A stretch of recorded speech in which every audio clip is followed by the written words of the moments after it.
ഞാൻ താട്ടയ്ക്ക് ഒരു ഗിഫ്റ്റ് മേടിക്കണമെന്നുള്ളത്. പക്ഷെ അതിന്റെ ഒരു ബഡ്ജറ്റിന്റെ ഇഷ്യൂ ഞാൻ വാങ്ങിക്കൊടുത്തിട്ടുണ്ടായിരുന്നില്ല.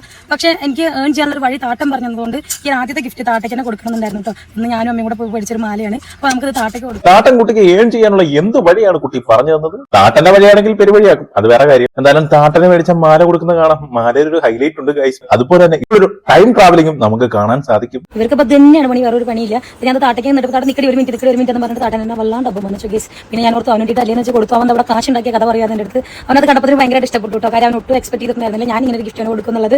അപ്പൊ നമുക്ക് ഞാൻ എങ്ങനെയാണ് താട്ടയ്ക്ക് വാങ്ങിയത് നമ്മൾ പ്രൊഫൈൽ കയറുകയാണെങ്കിൽ ലിങ്ക് ഞാൻ ബയോയിൽ കൊടുത്തിട്ടുണ്ട്. ജസ്റ്റ് നിങ്ങൾ താട്ടയ്ക്ക് ആ മാല വാങ്ങിയത് എങ്ങനെയാണെന്ന് ഞങ്ങൾക്ക് അറിയണ്ട. എന്തായാലും നിങ്ങൾ ആ മാല ചോദിക്കുന്നവരെ ഒന്ന് ശ്രദ്ധിച്ചു നോക്കിയോ. ഞാൻ ഇവിടെ സൂം ചെയ്ത് നിങ്ങളെ മാല കാണിച്ചു തരാം. അപ്പൊ താട്ടയുടെ കുട്ടി ഈ വീഡിയോ ഇട്ടത് 3 ദിവസങ്ങൾക്ക് മുമ്പാണ്. അപ്പൊ 3 ദിവസങ്ങൾക്ക് മുമ്പ് വീഡിയോ എന്ന് വെച്ച് കഴിഞ്ഞാൽ ഈ മാസം എപ്പോഴോ ആണ് ഗെയിം കളിച്ച് പൈസ ഉണ്ടാക്കി താട്ടൻ ആ മാല താട്ടന്റെ കുട്ടി മേടിച്ചത്. ഇതേ മാല തന്നെ ജൂലൈ 1-ാം തീയതി സുജിന് ഇൻസ്റ്റാഗ്രാമിൽ ഇട്ടൊരു ഫോട്ടോയില് നിങ്ങൾ ഈ ഫോട്ടോ ഒന്ന് സൂം ചെയ്ത് നോക്കുകയാണെങ്കിൽ അതിന്റെ അകത്ത് സുജിന്റെ കരുത്തിൽ ഇതേ പാറ്റേൺ ഉള്ള ഒരു മാല കിടക്കുന്ന കാണാം.